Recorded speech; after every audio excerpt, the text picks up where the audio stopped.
Rocco's gonna flip-flop-flip on you.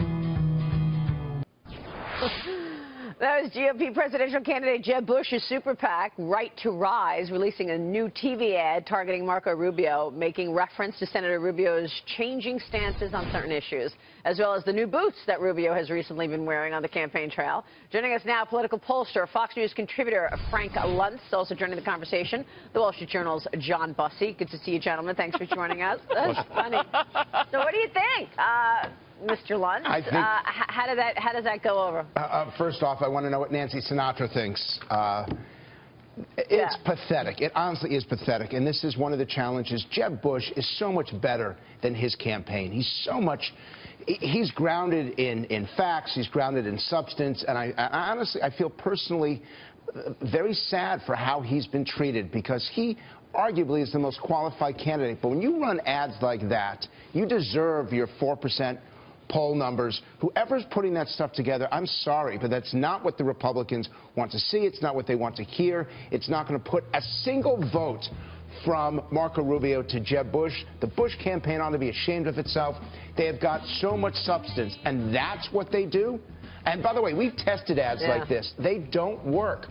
People are trying to figure out what the heck this is. Others who've been alive, who are in their 60s, who remember when this song came out, are just listening to the song, and nobody will even know what the ad is about. That ad will get, for me, about a D, and Jeb Bush deserves better than what his super PAC is doing. Guys, what do you think? I have to agree with Frank. I mean, I love that song, but I'm not. Can I be shallow, Hal, for a second, okay? I think the thing is actually hysterical. I do agree with Frank that we need more substance in these sorts of things. But people are going to look at this thing. And 4 years ago, when the suitcases came out in the luggage rack and it said that Newt Gingrich had baggage, the stuff is effective. Whether we like it or we think it's shallow or not shallow, I think the stuff is effective. It's not enough substance, though. I mean, what did you take away from it? That he's a flip-flop and that he's got new boots? Shallow Hal. I'm going to tell you, the boots are not going to play well, okay? And you know what? You know, short people have no reason to live, and I'm a short person. Don't be wearing boots like that. Come on. Don't be wearing boots like that. Give me a break. It's too early to be making fun of the guy's boots. I saw him and thought the Beatles wore them. Why can't Marco Rubio wear them? All right, I did my best to try to defend the thing. Now I'm out, okay? Guys, you guys are overwhelming me. I did my best. John Bussey, jump in here. So let me change the topic from boots to two things that's kind of interesting to me that the Republicans and the Democrats have agreed on in the last couple of days. One is last night we heard both Obama and Nikki Haley, the Republican response, essentially denounce Trump. And my sense of it is that denouncing will probably have zero effect on the polls. But it's very interesting that both parties are now in the game on that. The other thing that they're doing is they're both attacking Wall Street.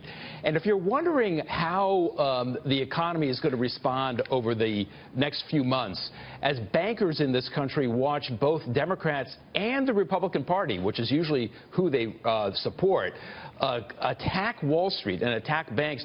I had breakfast yesterday with a big money manager, a big private equity guy, and he's looking at this and he's shaking his head and he's saying, look, we're just holding our powder because we're not sure which way regulation's going to go if the Democrats or the Republicans are elected now. Ah, come on, John, give me a break. You know that the Republicans are going to have, all they're talking about is reining in regulation.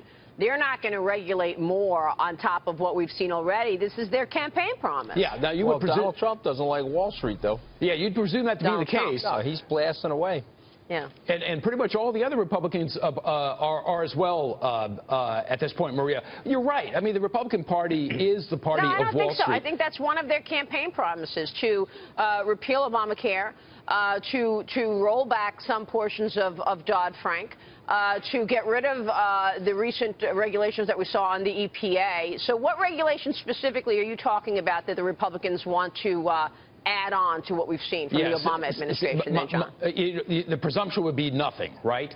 At the same time, though, what you're hearing sort of in the rhetoric is this kind of unified attack of Wall Street, which is just interesting. It's an interesting kind of moment that the discussion of the economy, which has, as the President said last night, profoundly changed, is not about how emerging markets in China and India have kind of plugged back into the grid, how jobs have migrated abroad. fraud. Instead, it's a very simplistic argument that it's Wall Street that's causing our problems. It was a financial crisis of 2008 caused by Wall Street that's now ricocheting through the economy. It's not the more sophisticated arguments. It's not the more in-depth discussion. Because the Republican Party has changed. It's not the same Republican Party. It's now the Republican Party of small business. Frank, why are they attacking Wall Street, though? Because Frank, you're the expert. Why do they attack Wall Street? Because nobody was ever held accountable for what happened in 2008 and 2009. Yeah, nobody went to prison.